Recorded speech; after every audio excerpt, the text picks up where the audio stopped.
यदा यदा हि धर्मस्य ग्लानिर्भवति भारत अभ्युत्थानम् अधर्मस्य तदात्मानं सृजाम्यहम् परित्राणाय साधूनां विनाशाय च दुष्कृताम्। 30 नंबर पॉइंट हुआ था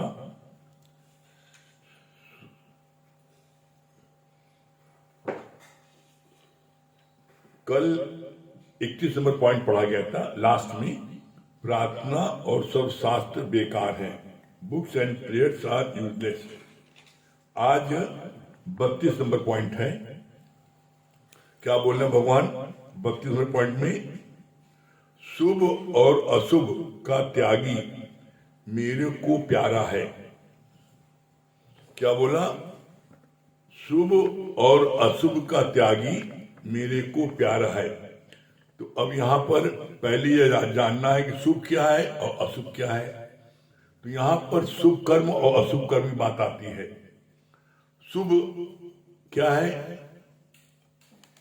पूजा पाठ, जप तप, दान पुण्य, हवन, चारों धाम। आप कहती नहीं मैंने हवन कराया, मैंने बड़ा शुभ काम किया, मैंने लड़की के शादी में मैंने इतना दान दिया, बड़ा शुभ काम किया, इतने गरीबों को मैंने भोजन कराया। तो हम जिससे दूसरों को सुख मिलता है, दूसरों को लाभ होता है और हमको भी संतुष्टि होती है, उसे बोलते हैं शुभ कर्म, शुभ। फिर भी भगवान ने यहां पर बोला शुभ और अशुभ का त्यागी मुझको प्यारा है। जब शुभ कर्म अच्छे हैं तो फिर भगवान ने ऐसा क्यों बोला? हर चीज के पीछे उसका रहस्य है। क्या बोला? शुभ कर्म। तुम शुभ करते हो, किसी को खाना खिलाते हो, ब्राह्मणों को दान देते हो, दक्षिणा देते हो, हवन करते हो, गंगा स्नान करते हो, वैष्णो देवी जाते हो, तीर्थ जाते हो, चारों धाम करते हो। मैंने बड़ा शुभ कार्य किया। लेकिन बिना ब्रह्म ज्ञान के आप कुछ भी शुभ कार्य करते हो तो क्या होता है? आपके अंदर में अहंकार आ जाता है। मैंने 11 ब्राह्मणों को खाना खिलाया, मैंने फलाने गरीब कन्या के शादी में 1 लाख रुपए दान दिया, मैंने हवन किया, मैंने दान दिया। तो इसका परिणाम क्या है? जो जाने मैं कुछ करता तब लग गर्म योन में फिरता।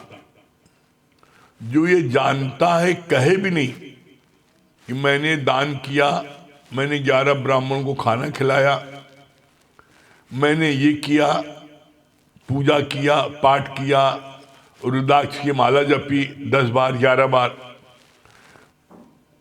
कोई भी शुभ कार्य करने के बाद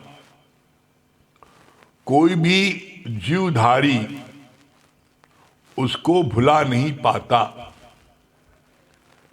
इसके लिए भगवान ने बहुत अच्छा उदाहरण दिया। क्या बोला?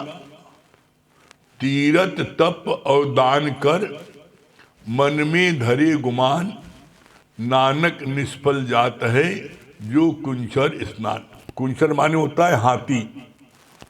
जैसे हाथी नदी में स्नान करने के बाद पानी में लोट-पोट करता है तो उसके बदन में और अधिक धूल मट्टी चपक जाती है।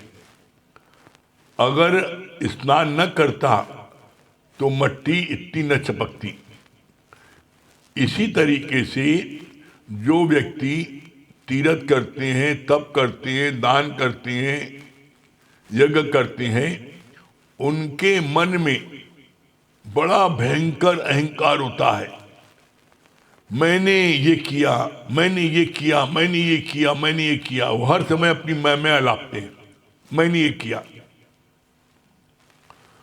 तो ऐसे में जो उनका अहंकार है, इस अहंकार के कारण भगवान को वो पसंद नहीं है।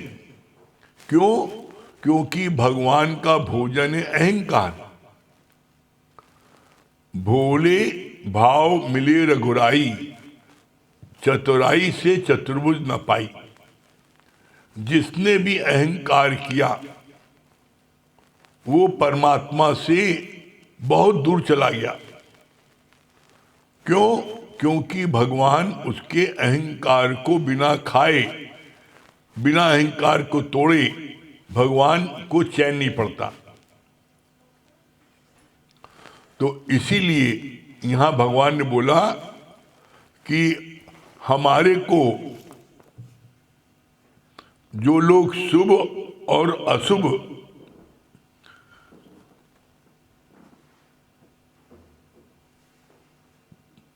शुभ और अशुभ का त्यागी मेरे को प्यारा है। तो जिसने ये तीर्थ, तप, दान, पुण्य, ब्राह्मणों खिलाना, दक्षिणा देना, ये सब त्याग दिया, लोग कहें बड़ी अच्छी बात है, तो बोला क्या इसको त्याग दिया, वो मुझको प्यारा है। तो भाई कोई शुभ कर्म करे तो वो तो गलत नहीं है, लेकिन भगवान कहते नहीं, ये भी मत करो। ये करोगे बिना ब्रह्म ज्ञान के तो तुम्हारे अंदर में अहंकार आ जाएगा। इसलिए बोला गया शुभ और अशुभ। शुभ जो है तुम इसको करके भुला नहीं पाओगे, तुम्हारे अंदर में अहंकार आएगा। इसीलिए भगवान बोलते हैं यहाँ पर इस आपके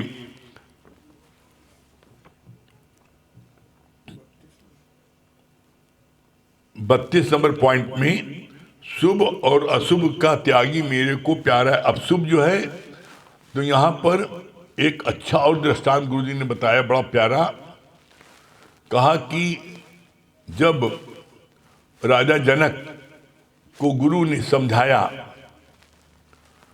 कि जो है दान पुण्य करने से, ऐसा करने से, सत्कर्म करने से तुमको स्वर्ग मिलेगा, मोक्ष नहीं मिलेगा। तो जिन पंडितों को बड़ा दान करते थे, तो उन लोगों ने समझाया राजा को कि भाई तुम बदकर्म नहीं करो, ये बात तो समझ आती है, लेकिन सत्कर्म करने में क्या दिक्कत है? इसमें कोई पाप नहीं, अच्छी बात करना चाहिए। और ऐसा समझा करके फिर उनसे दान पुण्य लेने लगे। तो गुरु को बड़ी करुणा हुई और गुरु पहुंचे, और पहुंच करके उन्होंने बोला कि मैंने आपको कहा था कुछ भी नहीं करना, तो आप ऐसा क्यों कर रहे हो दान पुण्य? तो बोला कि बदकर्म गुरु जी न करें तो ठीक है, ये तो अच्छी बात है, ब्राह्मण को खिलाना, दान पुण्य करना अच्छी बात, इसमें क्या गलत है? तब गुरु ने बोला नहीं, गुरु को बड़ी करुणा होती है, तो गुरु ने उनको इस ढंग से समझाया। क्या बोला? बोला तुम्हारा खेत है और तुम अपने खेत में बीज बोते हो, तो जब बीज बोते हो तो उसकी जो फसल निकलेगी, तो फसल को कौन काटेगा? फसल को तुम्हें काटना पड़ेगा। इसी तरीके से तुम्हारा ये शरीर, तुम्हारा ये खेत है, और तुम इसमें जो बोगे तो उसको काटने के लिए भी तो आना पड़ेगा। तुमने दान किया, पुण्य किया, ब्राह्मणों को खिलाया पिलाया, जो तुमने सत्कर्म किया, तो इसका पुण्य लेने के लिए, इसका फल लेने के लिए तो आपको आना ही पड़ेगा। इसका फल लेने के लिए तुम बोला, बहुत अच्छी बात बोली, एक देवे 10 पाए, लेकिन बीज का मरोठा कौन खाए? बीज का मरोठा तो तुमको खाना पड़ेगा। इसलिए भगवान ने यहां पर इस बात को चेतावनी दी कि यहां पर किसी प्रकार का शुभ कोई कर्म तुम करोगे तो तुमको शुभ कर्म का फल लेने के लिए आना पड़ेगा। इसलिए कोई शुभ कर्म करने की आवश्यकता नहीं है बिना ज्ञान के, बिना ब्रह्म ज्ञान के। और फिर बोला अशुभ, शुभ और अशुभ का त्यागी, इन दोनों का त्यागी मुझको प्रिय है। कैसे?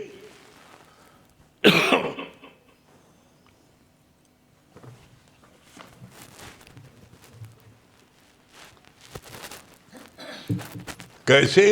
इसका भगवान ने कितना अच्छा बोला कि जब तुम बीज नहीं बोओगे खेत में तो उसको काटने के लिए तुमको आना भी नहीं पड़ेगा। अब तुम शुभ बोगे तो तुम्हें उसका फल मीठा मिलेगा, अशुभ बोगे तो तुम्हें उसका फल कड़वा मिलेगा। अशुभ क्या है? किसी को कष्ट देना, किसी का हक मार लेना, किसी के साथ धोखाधड़ी करना, किसी के दिल को दुखाना, किसी के साथ बेईमानी करना, किसी के साथ वादा खिलाफी करना, ये सब अशुभ कर्म है। तो शुभ कर्म का फल क्या होगा? तुम्हें स्वर्ग मिलेगा। और अशुभ कर्म का फल क्या होगा? तुम्हें नरक मिलेगा, मुक्ति नहीं मिलेगी। मुक्ति मिलेगी कब? जब बोला भगवान ने शुभ और अशुभ कर्म का त्यागी मुझको प्यारा है। तो शुभ न शुभ करो न अशुभ, फिर क्या करो? निष्काम कर्म। गीता में जो करने की बात आती है तो यहां पर बोला गया न शुभ न अशुभ, दोनों का त्यागी हे अर्जुन मुझको प्यारा है। जब आप न शुभ करोगे न अशुभ करोगे, निष्काम कर्म करना है। निष्काम कर्म क्या है? इच्छा और अहंकार के सिवा किसी फल की इच्छा न हो वो कार्य करना, वो है निष्काम कार्य। अब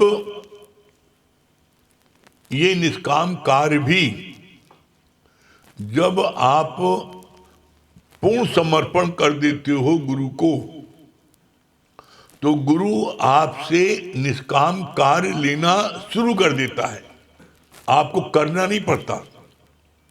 कैसे? जैसे आपको अपनी श्वास लेते हो तो इसमें कौन सी मेहनत करते हो, कौन सा कर्तापन का भाव, मैंने श्वास लिया। आप सो रहे हो, जग रहे हो, आपकी श्वास ऑटोमेटिक चल रही है। इसी तरीके से ब्रह्मज्ञानी से ऑटोमेटिक निष्काम कर्म होते रहते हैं, वो करता नहीं ना, स्वतः होते रहते हैं। कैसे? क्योंकि ब्रह्मज्ञानी प्रातः काल उठने पर ही अपने शरीर को भगवान को अर्पण कर देता है। कैसे अर्पण करता है? जैसे नींद खुलती है तो ये बोलता है वो, हे गुरु आपका लाख लाख शुक्राना है, आपने इतना सुंदर शरीर दिया और इस शरीर से दिन भर जो सेवा लेनी हो आप ले लेना। जब आपने बिस्तर पर उठने के पहले ही अपने इस रथ पर भगवान कृष्ण को बैठा लिया, तो अब जो आपको अंदर से प्रेरणा हो उसको आप करते जाओ। तो आपने अपने मन से कोई कार्य किया ही नहीं। जैसे अर्जुन ने भगवान कृष्ण को अपने रथ पर बैठा लिया, तो अर्जुन का कुछ बिगाड़ पाया? अर्जुन इतनी बड़ी महाभारत हुई, उसमें विजय प्राप्त की। क्यों? क्योंकि जिसके रथ पर त्रिलोकीनाथ स्वयं विराजमान हैं, तो उसको कौन हटाएगा, कौन हराएगा? हम अपने इस हृदय पर भगवान को विराजमान नहीं करते।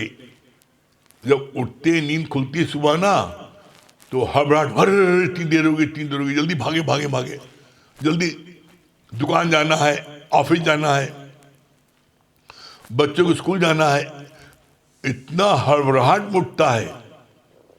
भाई जितनी देर तुम सोए, 2 मिनट और रुक जाओ और ये बोलो कि प्रभु आपने इतना सुंदर शरीर दिया है, इस शरीर से दिन भर जो सेवा लेना हो ले लेना, और आपने बिस्तर पर उठने के पहले ही भगवान को विराजमान कर लिया हृदय में, तो अब आपके कैसे कर्म बनेंगे? जो अंदर से प्रेरणा मिले बस आप उद्यम भर करो, आपके कोई भी कर्म नहीं बनेंगे।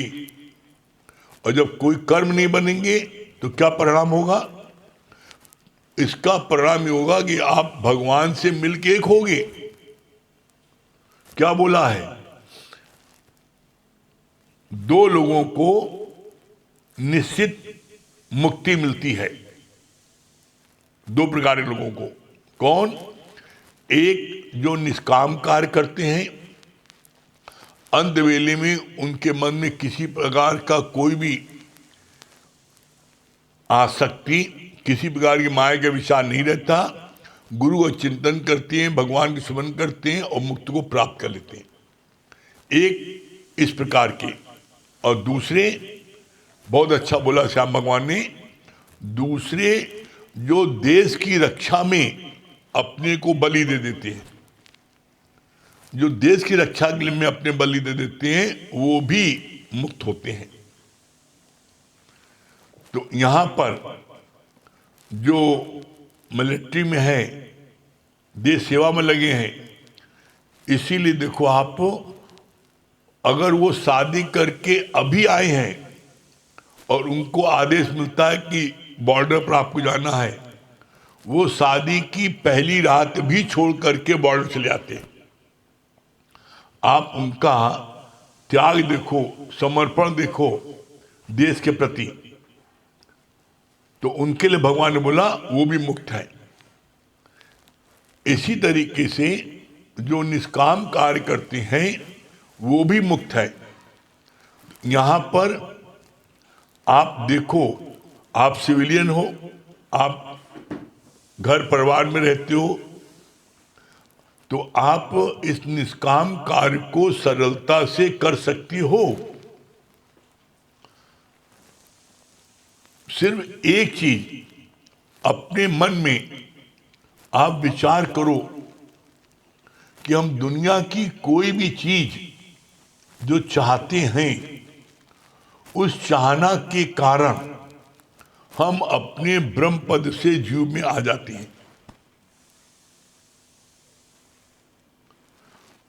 कोई चाहना, जो बात आई ना शुभ और शुभ, हम पूजा भी करें तो क्यों कर रहे हैं? क्यों कर रहे हैं? कुछ चाहिए हमें? सत्संग आने में और पूजा करने में फर्क क्या है?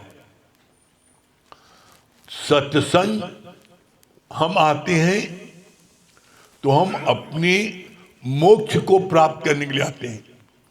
हम यहां कुछ करने नहीं जाते, यहां हम सिर्फ अपने अज्ञान को दूर करने जाते हैं। हम ज्ञान लेने नहीं आते। गुरु ने बोला, लोग बोलते हैं कि हम ज्ञान लेने आते, गुरु का नहीं, गलत है।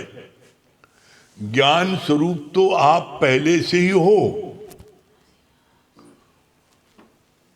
पैदा होने के बाद दुनिया वालों ने, माँ बाप ने आपके अंदर में अज्ञान ठूस ठूस के रोज भर दिया। तुम फलाने के बेटे हो, तुम फलाने के पति हो, तुम फलाने के फलाने भाई हो। कोई न कोई बात उन्होंने दुनिया की, जगत की बात आपके मन में भर दी, और आप भगवान होते हुए अपने को जीवधारी फलाने का बेटा हूं, फलाने का पति हूं, फलाने का पिता हूं, ये मान बैठे। इसीलिए ये बात हमको याद रहती है तब तक जब तक मेरे जीवन में गुरु नहीं मिलता, और जब जीवन में गुरु आ जाता है तो गुरु हमें समझाता है, किशोर तेरी मंजिल, और किशोर जा रहा है। तेरी मंजिल किधर है? तेरी मंजिल है परमात्मा की तरफ आगे बढ़ने की, गुरु की तरफ आगे बढ़ने की, सत्संग की तरफ आगे बढ़ने की, निष्काम कर्म करने में आगे बढ़ने की। मंजिल तुम्हारी इधर है, और तुम जा रहे हो किधर? भौतिक जगत के उसमें। हम ये करना है, बेटे की शादी करनी है, हमको ये करना है, उसमें भाग रहे हो। तो तुम्हारी दशा क्या है? जैसा कल बताया था अमित भैया ने, क्या बोला था? तुम्हारा रथ है, और इस रथ को 4 घोड़े आगे से घसीट रहे हैं और 4 घोड़े पीछे से घसीट रहे हैं। पीछे वाले घोड़े कौन है? वो सगे संबंधी, माँ बाप, पत्नी, बेटा बेटी, घर परिवार, ये हैं घोड़े। और 4 घोड़े कौन से हैं तुम्हारे? गुरु के हैं, गुरु के प्यारे लोग हैं वो तुमको घसीटते इधर आओ। तो क्या होता है, जब तुम्हारे को दुखों से चोट खाते हो, बेइज्जती होती है, अपमान होता है, नुकसान होता है, बीमारी आती है, और ऐसा लगता है कि अब हम नहीं बचेंगे, तब उस समय तुम भगवान की शरण आते हो। हे भगवान हमें बचा लो, तुम्हारा ही नाम लेंगे, हे भगवान बचा लो। और तब भगवान तुम्हें 1.25 किलो लड्डू चढ़ाएंगे, दुनिया की सारी मन्नत मान लेते हो। इसीलिए गुरुजी बोलते हैं, दुखों से चोट खाई न होती, प्रभु तेरी याद आई न होती। जब जीवन में दुख आते हैं तो तुमको क्या होता है? तुम्हारे को परमात्मा की, गुरु की याद आती है, और तब तुम गुरु की तरफ भागते हो। गुरु तुम्हें समझाता है, बताता है कि तुम्हारी मंजिल परमात्मा की तरफ थी, गुरु की तरफ थी, सत्संग की तरफ थी, और तुम भाग रहे हो मैं मेरे की तरफ। इसीलिए तुम जो है डिप्रेशन में आ रहे हो, इसीलिए बेइज्जती हो रही, इसीलिए अपमान हो रहा है, इसीलिए तुम दुखी हो रहे हो। तो गुरु के कहने से तुम कुछ दिन जब आते हो, तुम्हारे को बड़ी शांति मिल जाती है, तुम्हारे को फिर अपने जैसे पुराने दिन थे। गुरु इतनी मेहनत करता है, इतना ज्ञान रोक देता है कि तुम्हारे को पिछले सारे जो हैं वो भूल जाते हैं, और तुम फिर अपनी मस्ती में मस्त रहने लगते हो। बस यही विडंबना है। जैसे ही तुम्हारे सारे दुख गुरु दूर कर देता है और तुम एकदम ठीक हो जाते हो, तो तुम्हारी गति कौन सी है? तुम्हारी गति है काकरोच की तरह। काकरोच कैसा होता है? जो मोहरी का कीड़ा, उसको तुम सोफे पे बैठा दो, मोहरी से, गंदगी से, पीक से उठा के सोफे बैठाओ, और सोफे बैठा दो, लेकिन कुछ फिर भागेगा मोहरी में। उसी तरीके से जब तक तुम्हारे को अपमान मिल रहा था, डिप्रेशन में थे, बीमार थे, चल नहीं पा रहे थे, भगवान का नाम दिन भर जप रहे थे, रो रहे थे, हे भगवान कोई तरह मेरे कष्ट को दूर करो। और वो कष्ट चाहे शारीरिक हो, चाहे आपके भौतिक हो, रुपए पैसे कमी हो, गरीबी हो, चाहे वो देवी का के वो हो, कष्ट हो। देवी का ऐसा बोला, कोई प्रकोप आ गया, पूरा जो है तुम्हारा सूखा पड़ गया, खेत बंजर हो गए, इतनी बारिश हो गई खेत पानी बह गया, देवी आपदा आ जाती है। तो जब कोई इस प्रकार की देवी आपदा आ गई, कोई संबंधी ने तुमको बड़ा धोखा दिया, कोई शरीर में बीमारी आ गई, तो तुम गुरु के पास भाग के आते हो, गुरु जी कोई तरह बचा लिए, हे गुरु जी कोई तरह मेरा उद्धार करिए। गुरु करुणा करके तुमको ज्ञान देता है, तुम्हें सही समझ देता है, तो तुम्हारा वो कष्ट दूर हो जाता है और तुम फिर एज इट इज पुरानी अवस्था में आ जाते हो और एकदम मस्ती में मस्त हो जाते हो।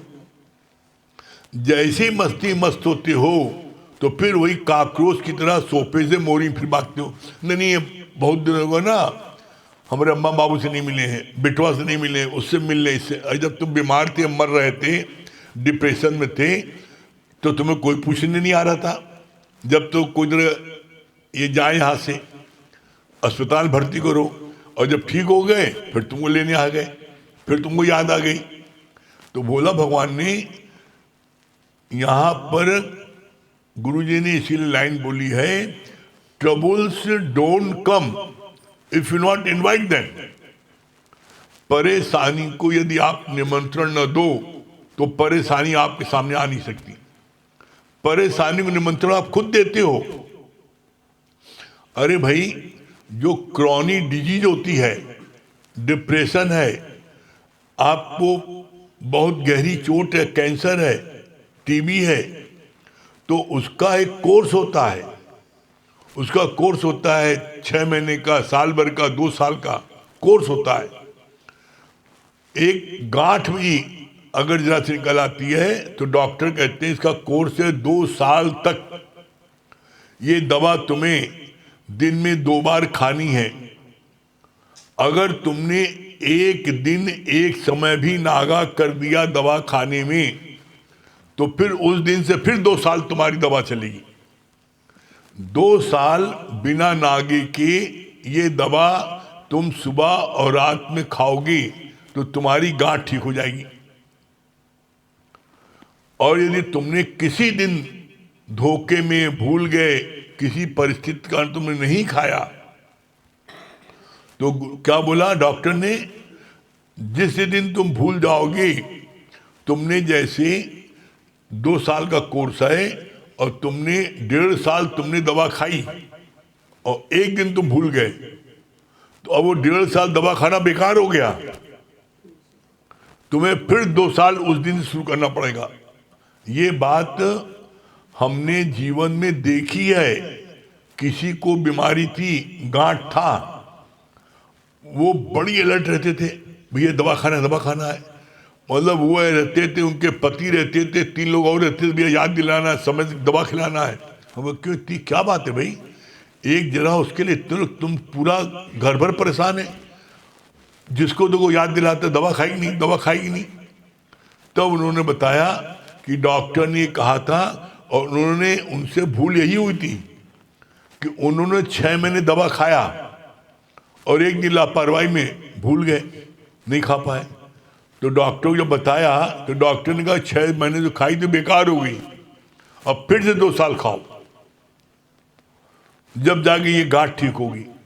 इसी तरीके से यहाँ पर भी गुरु तुमको तुम्हारा मर्ज देख करके तुमको बताता है कि तुम भी अगर जो है 6 महीने तुमने ये ज्ञान सुन लिया मनमना भावों के दोनों समय, तो तुम्हारा ये कैंसर का रोग ठीक हो जाएगा। तुमने 3 महीने तुमने जो है ये दोनों समय ज्ञान सुन लिया मनमना भाव करके, तो तुम्हारा डिप्रेशन ठीक हो जाएगा। तुम्हें रात को नींद नहीं आती है, तुम 3 हफ्ता ज्ञान सुन लोगे दोनों समय, तुमको नींद फर्राटा आएगी। तुम कहना मान के देखो, और अगर तुम्हारे को ये अचीवमेंट न मिले, तब आप जो सजा देना चाहते हो हमको आप दे दो। इतना हमको अपने गुरुजी के वचनों पर विश्वास है। आप करके देखो। और हमने प्रैक्टिकल में एक नहीं कितने लोगों को यहाँ देखा है जिन्होंने कहना मान करके, जिनको नींद नहीं आती थी, मैंने उनको बोला आप सिर्फ 3 हफ्ते आ जाओ। 6 महीने तो सोते नहीं थे, रात रात भर जगते थे। सिर्फ 3 हफ्ते तुम आ जाओ, तुम्हारे को नींद देखना बहुत अच्छी आई। वो 3 हफ्ते नहीं, सिर्फ 1 हफ्ते बाद ही उन्होंने अपना बोला अनुभव कि अब मुझको बड़ी अच्छी नींद आने लगी। हमने ऐसे ऐसे व्यक्ति देखे हैं जो डिप्रेशन में रात को 1 बजे 2 बजे चिल्ला करके, खूब जोर चिल्ला चिल्ला के घर से भागते थे, और वो सत्संग में आए बैठे ठीक हो गए। डिप्रेशन की तो कोई दवा ही नहीं दुनिया में। किसी भी डॉक्टर के पास चले जाओगे, वो डिप्रेशन की दवा तुमको नींद की देगा और सुला देगा, सो दिन भर। और जो व्यक्ति दिन भर सोता है उसका जीवन मुर्दे से बदतर होता है। क्यों? बोला भगवान ने, वो चलती फिरती लाश है, वो चल रहा है, उठ रहा बैठ रहा है, लेकिन उसको कुछ होश नहीं ना, उसको कुछ यही नहीं तो मैं क्या कर रहा हूं। इतना वो नींद की गोली में वो अपने भूल जाता है कि कोई भी चीज अपने सेंस में नहीं कर पाता।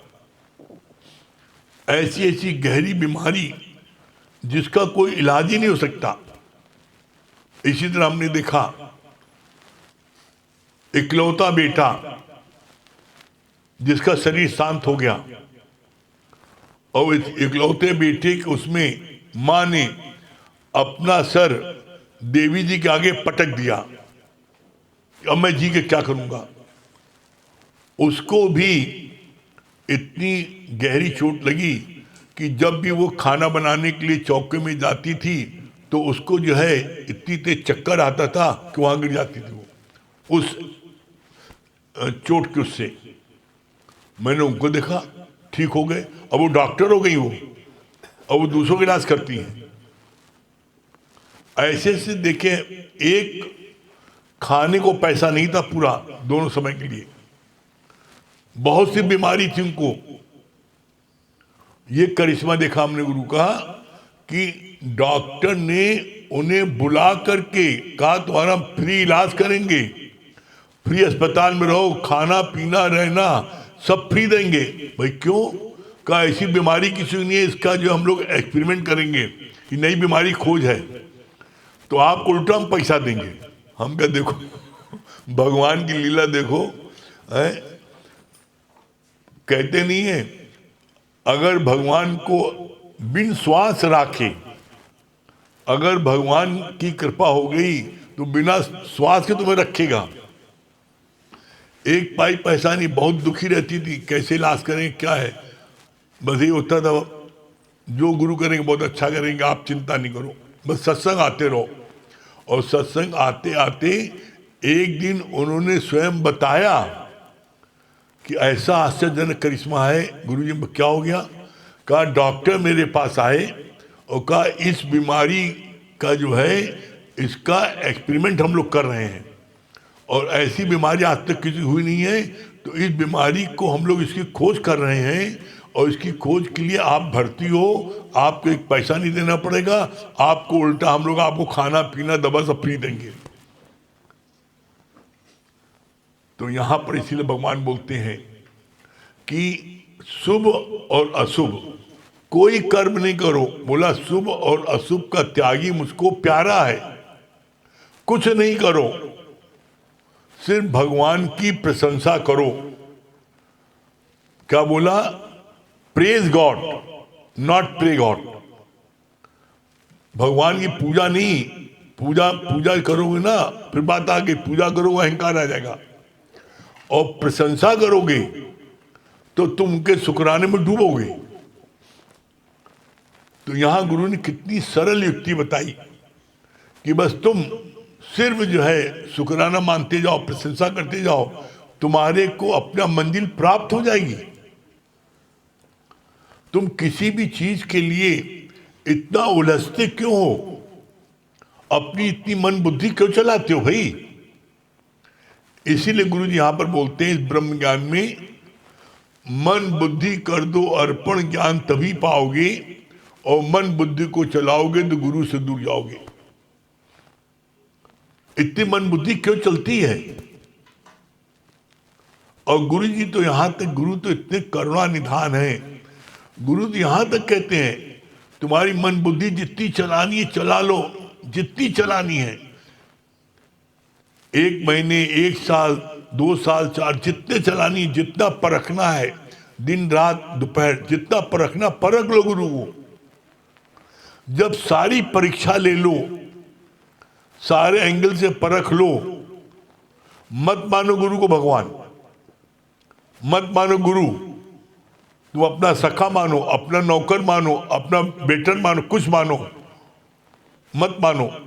लेकिन ज्ञान सुनते सुनते तुम्हारे जीवन में जब परिवर्तन आ जाता है और जब बिना ज्ञान के तुम नहीं रह सकती हो, और जब तुम्हारा अंदर वाला भगवान बोले नहीं ये गुरु नहीं मेरा भगवान है,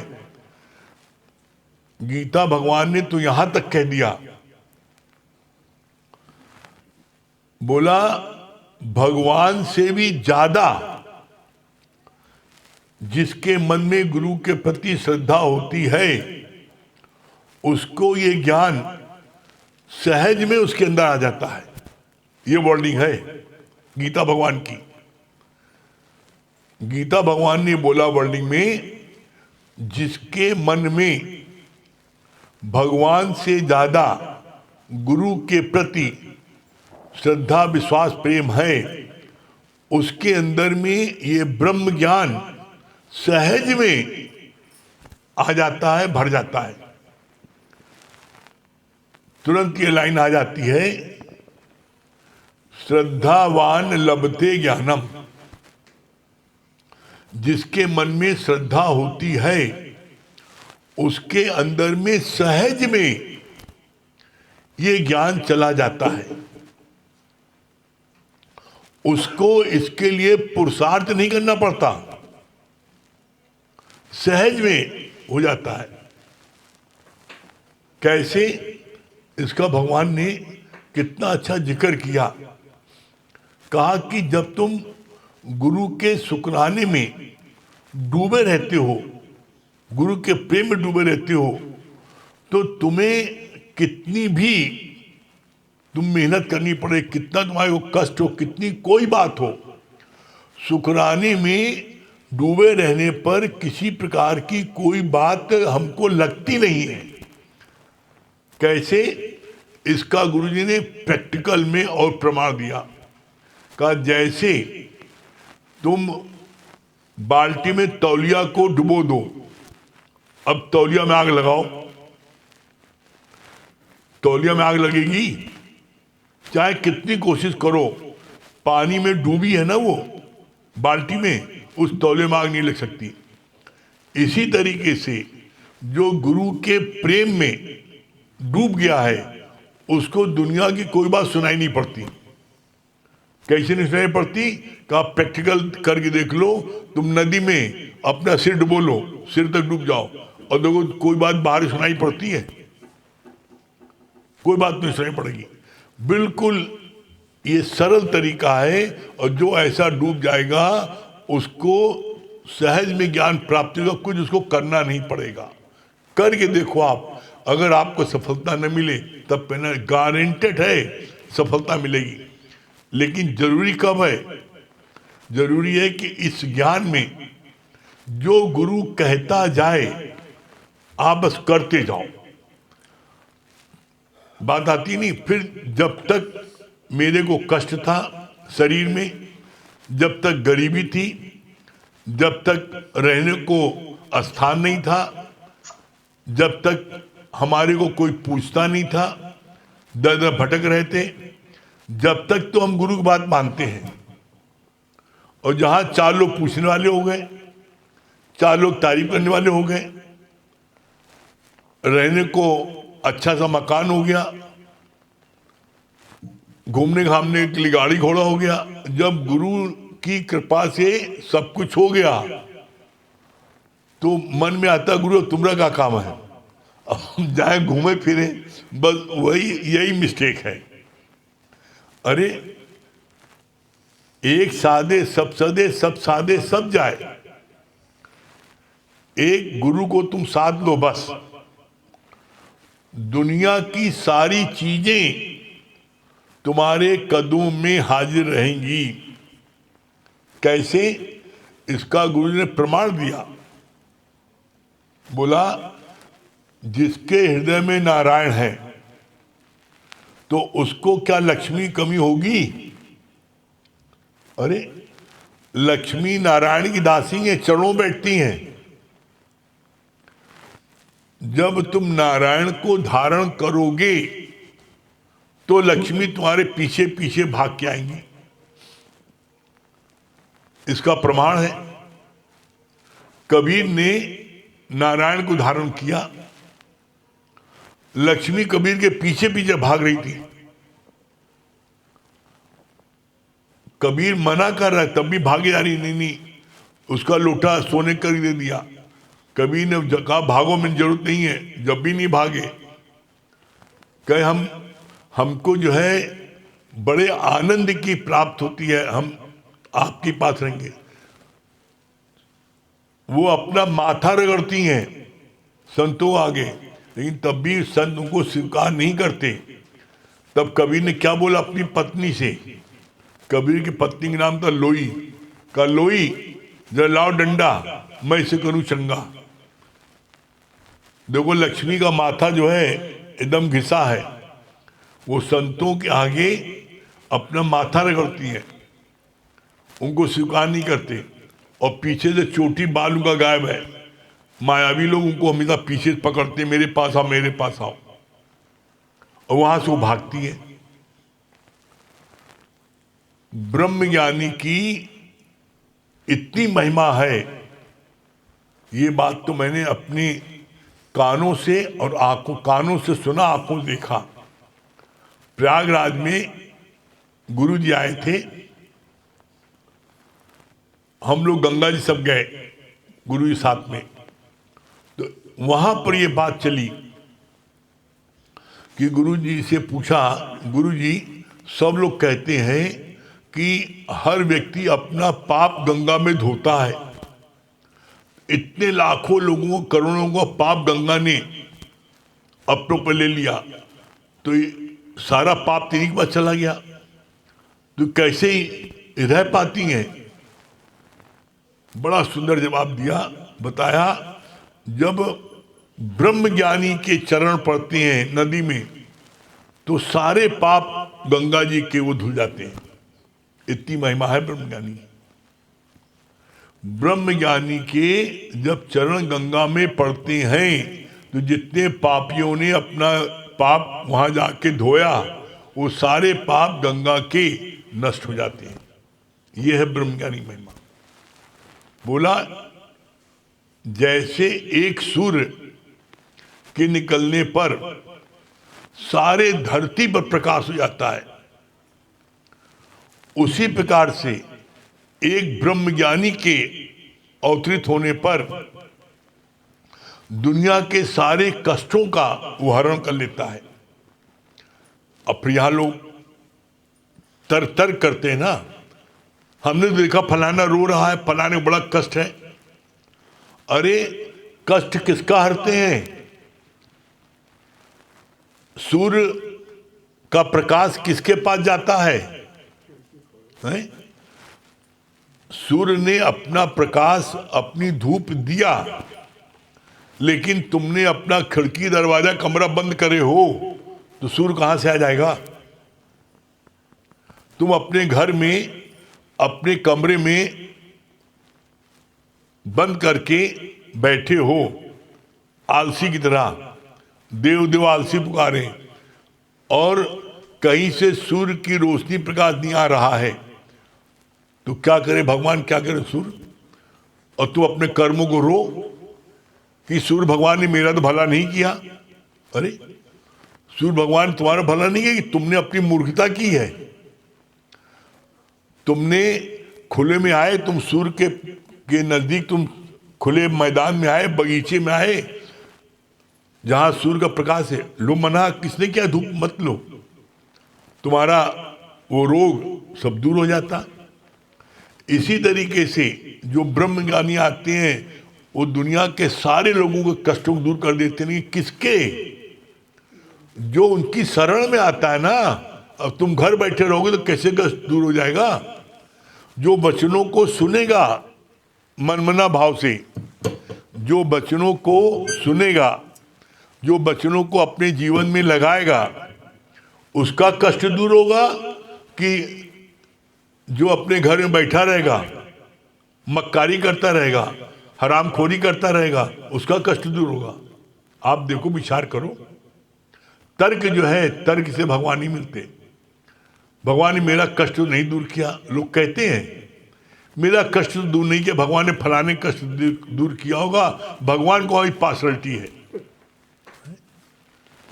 तुम भगवान के पास, गुरु के पास, उनकी शरण में गए, जहां सत्संग होता वहां गए, तुमने गुरु के वचन को मनमना भाव के सुना, उसका मनन किया, गुरु के वचनों को अपने जीवन में लगाया। हम कुछ नहीं करेंगे, सब आप करो, ऐसे होता है। इसीलिए बोला गुरु ने, साथी हाथ बढ़ाना। एक अकेला थक जाएगा, साथी हाथ बढ़ाना। तुम भी हाथ बढ़ाओ और गुरु के शरण में आओ, निश्चित तुम्हारा उद्धार होगा। दुनिया की कोई ताकत तुमको मुक्ति में बाधा नहीं बन सकती। आज भी हमको किसी ने बोला कि सत्संग हमारा फलाना काम था, ये था, नहीं हमका नहीं, गलत है। फलाना काम था, ठिकाना काम था। पहले अपनी उन्नति की चिंता करो, पहले अपने उद्धार की चिंता करो। दुनिया के उद्धार की चिंता नहीं करो कि हमारी भाभी बीमार है, हमारा देवर बीमार है, हमारी मम्मी बीमार है, हमारे पापा बीमार है। सबका अपना अपना कर्म है, सबके अपने अपने भाग्य हैं। पहले, सबसे पहले अपना उद्धार करो। इसलिए भगवान बोलते हैं ज्ञानी सबसे अधिक सियाना है, वो अपना उद्धार करके बैठता है। पहले आप अपना उद्धार करके, आप ब्रह्म ज्ञान को अच्छे से लेकर के उस ऊंचाई पर पहुंच जाओ। उसके बाद में आप कुछ भी करोगे तो कोई हद नहीं है। कैसे? बोला जैसे छोटा पौधा होता है, उसके चारों तरफ कटीले तार बांधे जाते हैं कि इसको बकरी गाय खा न जाए। वही पौधा जब बड़ा हो जाता है, वृक्ष बन जाता है, मोटा तना हो जाता है, तो उसी जो पौधा था वृक्ष होने पर फिर उसमें बकरी नहीं, गाय बैल भैंस सब बांध दिए जाते हैं और उसका, उस पेड़ का कुछ बिगाड़ नहीं पाते। क्यों? क्योंकि उसके पत्तियां बहुत ऊंची हो जाती हैं। इसी तरीके से जब आप उस ब्रह्म पद को पालोगे तो फिर आप कहीं भी जाओगे, न्यारे निर्लेप रहोगे, आपको किसी बात का असर नहीं होगा। अभी आप कच्चे हो, अभी आप जाओगे तो आप उन्हीं के साथ में आप भी डूब जाओगे। कैसे डूब जाओगे? जैसे एक पूर्ण तैराक जो तैराकी अच्छे से जानता है, वो तो किसी को डूबने से बचा लेता है, और जो तैराकी पूर्ण रूप से नहीं जानता और वो बचाने जाता है, पता क्या होता है? दोनों डूबते हैं। जो डूबने वाला होता है वो उसको इतनी जोर से पकड़ लेता है कि दोनों डूबे, और दोनों डूब जाते हैं। इसी तरीके से ज्ञान में है, जब तक आप पूर्ण नहीं हो जाओ तब तक आप किसी को बचाने की कोशिश नहीं करना। बचाने की कोशिश करोगे तो डूब रहा है, तुमको पहले डूबो देगा। कोई केस आता है, गुरु के पास ट्रांसफर कर दो, नहीं आप जानो। अगर आपने हैंडल करने की कोशिश की तो पता लगा वो तो डूब रहा है, लेकिन तुमको पकड़ के लेके डूब जाएगा। पहले अच्छे से तैराकी सीखो, पहले अच्छे से ज्ञान लो। अरे एक भीख मंगा दूसरे भीख मंगे क्या देगा भाई? पहले इतना धन कमा लो कि आप दान दो तो आपको जो अखरे नहीं। अभी अपना तो खाने को है नहीं और दान देने चले। तो इसलिए ज्ञान को चारों तरफ से समझना है। अब ये जो कोई नया सत्संग में आएगा और सुनेगा ये पॉइंट तो उसको लगे कैसा ज्ञान चलता है यहाँ पर। शुभ और अशुभ का त्यागी मेरे को प्यारा है। शुभ कर्म न करें, पूजा पाठ न करें, जप तप न करें, ब्राह्मणों को न खिलाएं, दान पुण्य न करें, कोई पाप कर्म न करें, वो भगवान को प्यारा है। कहा बोला दोनों का त्यागी। पूजा का अर्थ क्या होता है असली? जब तुम समझते हो शंकर जी को एक लोटा जल चढ़ा दिया कि नगर महापालिका का फ्री वाला। पूजा मतलब क्या होता है? पूजा मतलब होता है पा जा। तुमने अपने ही अंदर परमात्मा जो बैठा उसको पा गए। कब पाओगे? बोला जैसे दो लोहे को आप रगड़ो, दो ईंटे को रगड़ो, तो जब आप बहुत देर रगड़ते हो तो उसमें चिंगारी निकलती है। जब आप ज्ञान को खूब रगड़ोगे तो आपके अंदर से ज्ञान की चिंगारी निकलेगी। और यही चिंगारी निकलते निकलते क्या होगा? आपका परमात्मा प्रकट हो जाएगा। करके देखो, गुरु युक्ति सब बताएगा। करना आपको है। आप सोचोगे नहीं गुरु ने कर लिया हम भी हो जाएगा, नहीं। तो इसके लिए दादा भगवान ने बोला है मंगन मुआ तो खुद खुदा हुआ, आप खुदा नहीं होगे। अगर गुरु मरा तो गुरु खुदा होगा, आप खुदा नहीं होगे। आप खुदा कब होगे? जब आप अपनी मैं को मारोगे। कोई सत्कर्म बदकर्म को नहीं, सीधे परमात्मा बोला सबका त्यागी मुझको प्यारा है। सिर्फ पूर्ण समर्पण आप करोगे, निश्चित आपको आनंद शांति संतोष सब प्राप्त होगा। करके देखो, अगर आप तो न हो तब कहना। ठीक है? संगीत आ रही, भजन सुनाइए।